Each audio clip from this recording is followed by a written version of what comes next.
Hello everyone, Kurt Olfer here, and welcome back to another episode from Wolfheader Labs. Today we are continuing on within the Dagger section of our Metzari here, and we are moving into the Ninth Master Dagger, the Ninth King.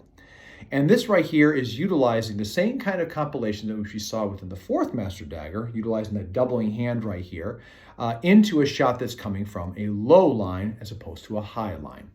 We're going to be talking here a little bit of the considerations, as always, and what this actually may or may not be and why it may be so effective and what might be the fight in this space. Again, it is to me, when I have done stuff like this right here, moving into this kind of covering where I use the Ninth Master kind of concept, has factors in there that we need to understand and explore, which I think may or may not be actually explored too much when you just look at the image itself. So with that being the case here, let's take a look here and see what we see. Okay, so this week here, we're going to start talking about Ninth Master Dagger. And Ninth Master, as we can see with the image right here, is talking about, once again, a lower line attack into the guts, utilizing that projected point from the dagger space.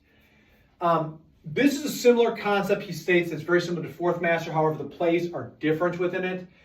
We're not going to talk about the plays this week here. We're going to talk about how we might get to this, considerations into getting to this. Because again, what we're talking about here is, once again, blowing through someone's thumbs. If I come into this right here and I have my thumbs open, he's going to blow through those, hyperextend my thumbs, and I'm just going to die with my guts hanging out and my thumbs broken. So it's really about the shape that we make of this. In the Marine Corps, actually, this is actually something we did get taught on this here. And I'm going to utilize a Marine Corps-ism here first, which is not shown in the manuscript. However, I do find it as a benefit here to kind of consider. And it makes me wonder why you constantly see this kind of position here within Fiore. In the Marine Corps, they talk about hollowing out, okay? So as the person's coming in with that low thrust into the guts, he steps into this right here. In the Marine Corps, we're taught to come over top of it, like such. We'll talk about what we can do with this later on here, but for right now, that hollowing out allows me access to a couple of things. One, I can drop my weight into him right here in different directions here and pull him down and work up into different areas right here. It doesn't cost me very much. And two, that makes it a lot more difficult for him to do this. Hollowing out is not doing this. It's putting my hands out here like I'm a Super Saiyan to basically shoot a fireball, if you will. Right? So he comes in with this here, go. I pop this out as deep as I possibly can. Really putting this down. And again, if someone's shooting in here as fast as they can, shoot, shoot, shoot, shoot. This is where you have to make sure that cover goes. Again, in. One more time. The big part about this is, and again, he is being an uke in this. The thing that absorbs it is my palms. That is very hard to do with somebody who is assaulting you for real, okay? So this right here is just, hit hard, hit harder, right? Remember, the person that's going to hit harder here, you may not see it coming. It might be subtle. It might be that big shot. It doesn't matter.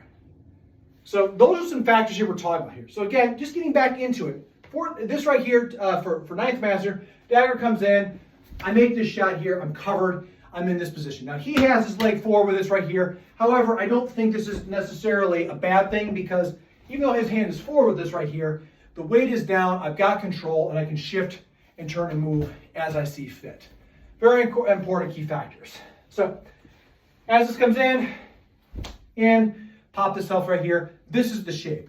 Now again, for me, I think this is a position that you are working towards, not necessarily immediately assuming, because you will break your thumbs if you do it wrong. Plenty of people out there will tell you at the same time too, would you rather bust your thumb rather than get stabbed in the guts? The answer is quite simple there. These types of assaults are not made to be nice. They're not made to walk away without injury or anything like that. So please understand that, especially when you're looking at a historical manuscript, just because it shows the ideal position, that doesn't tell me, I don't think Fiore had in his mind like, yes, do this right here and nothing will happen to you. Bullshit. Okay? So instead, we were talking about how this thing comes in. Again, if we apply the Fifth Master pressa concept we talked about, and then also attack this into that Fourth Master, I think it's a lot more viable. So the dagger shot comes in, and moving into this. Remember the Fifth Master, he grabbed into me right here. I go for the arm, he starts going low, pop here, go in, work off of this, right? I think it's a combination of whatever you're trained and most comfortable to do. Most people will do, if you're not trained to do this right off the bat, Again, if I'm waiting for you, I'm waiting for you, right? But if I'm not waiting for you, this might be more my response that I do. So shot comes in, off to the side, grab, and I'm moving into this position right here, okay? And actually, that makes this shape a lot more sense because I've utilized a sweep across, in, and now I'm keeping myself wide and angled in this, right? If he pulls towards my elbow, I can work against here. I'm keeping it down in place here. So just letting go for the elbow, I'm not leaning forward. I'm actually at a spot where I can move and I can shift in other directions. So that's the big thing we're talking about right here. So when you make that right here, don't overcommit. Okay. That's one variant way of doing that. The other variant way might be, what if you came for the other hands right here? Shoot comes in, shot comes in, pop, grab, and moving into this. Again, that kind of thing where you suspend the arm and then work to go into the grab. Big key components of this. The big part about Ninth Master Dagger, as far as what we're seeing right at the very beginning right here, is that essentially you're not just going into this crossing, you're grabbing onto the arm. This does not just mean, like I said, if I made that shape, I'm here. I've got this in position. I hold this there. Again, if he starts to try to utilize his hand to push me or anything like this, I have a lot of control here, and I'm keeping the dagger away.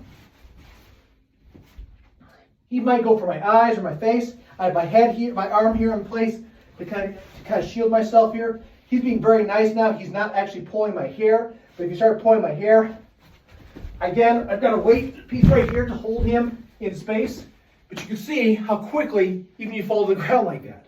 Okay, so please understand that this suspension right here is not necessarily made just for a one and done consideration. It's probably much more of an engagement onto the arm. And I'm just trying to resist the guy. What happens if I start doing this right here and I start working against him? And here it says he starts doing something to me.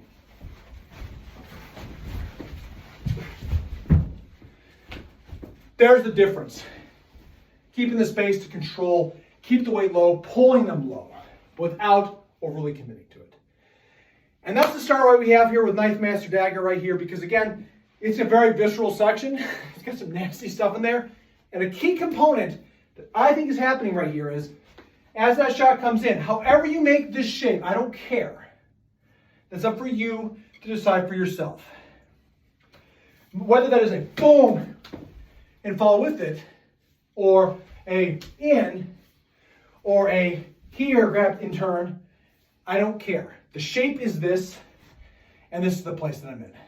The big thing right here, don't lean into it, because if this kid right here, he can push my elbow, and I have no choice.